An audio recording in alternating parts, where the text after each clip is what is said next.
Hey guys, it's Kevin with ECRI. So today I'm going to talk to you about a feature that's unique to the ECRI app. It's our history feature.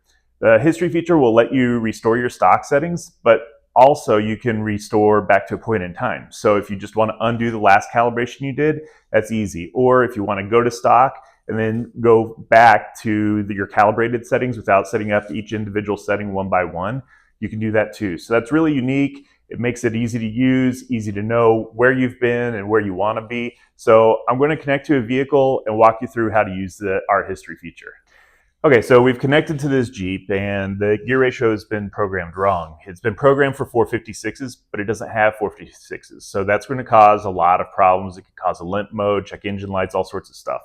So to fix that, we can either tap on the axle ratio and change it manually, or we can go to the history and scroll down to a point in time where we programmed in the correct settings and everything is how we want it. So we could pick, like, say, these settings that have the correct tire size, the correct gear ratio, the correct TPMS settings, and daytime running light settings. So it's all the calibrations that we want, but the gear ratio is correct. So once we find that, we can just hit restore, confirm, and it's going to program those settings back to that point in time on the vehicle. So this is nice because you don't have to restore all the way to the stock settings and then reprogram everything if you just mess up at one point in time.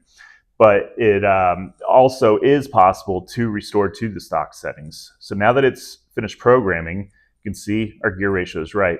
If you wanted to go to the stock settings, you can just scroll through the settings until you get to the oldest ones and hit restore on those the same way. It'll take you back to stock.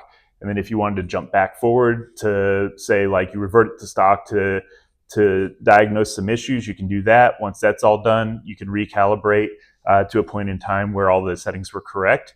And it's a unique feature that makes ECRI real user-friendly because you don't always have to know what your settings are. We're going to help keep track of that for you so that you know what you've tried and what the stock is and where you're at currently.